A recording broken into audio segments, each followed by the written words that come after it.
नमस्कार। आज मु बनैबी कलरार तरकारी जोटा कि खाइबा को भल लागिबो आ पिता भी कम लागिबो। तो एठी मु कढ़ाई रे गोटे गिलास पानी दे देइची। सेथिरे अल्प हळदी पकेई कलराटा को सिझेई देबी। 5 मिनिट पई छाड़ देबा। कलरा सिझिला परे ताको बाहर करबा। देखंतु कलराटी सिझी जाईची। एबे कलराटी को बाहर कर देबा। आ से सिझा पानीटा को भी फोपाड़ीबानी रखिथिबा। ताको भी पी दबा। याकू डायबिटीज लोक माने पियंती। एठी मसला रे मु नेइची ए सब ग्राइंडर कर देबा। एठी रे टमाटो पके ग्राइंडिंग कर देली।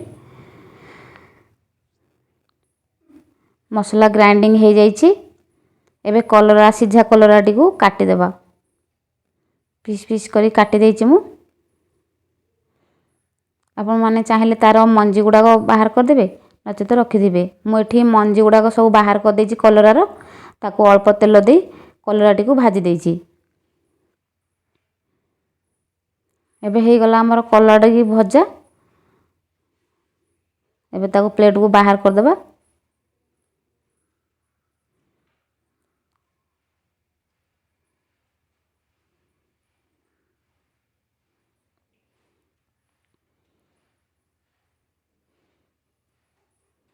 एबे अल्प तेल दे सेथिरे गोटे पियाज काटी पके देइछि। राग अनुसार लंका गुंड दे देइछि। हल्दी गुंड दे देइछि।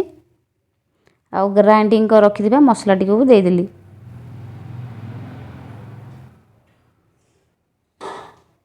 सेथिरे टमाटो भी ग्राइंडिंग कर देइथिली। सब मसला को दे देइछि।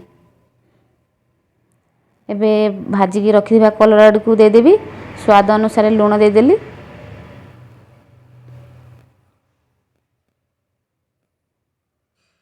एथरो पानी दे देबा। बेसी पतला रखिबानी।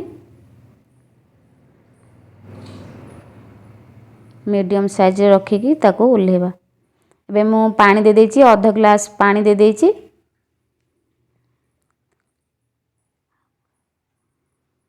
देखंतु हेई आसिलानी। आउ 2 मिनिट पर हे जिवो।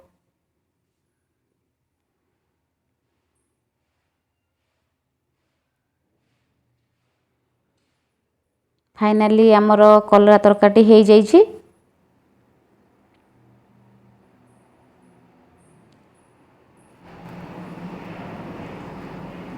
एथर जदि मोर एही रेसिपीटी भल लागिथिबो ताहाले लाइक कर देबे, शेयर कर देबे सांग मानक सहित।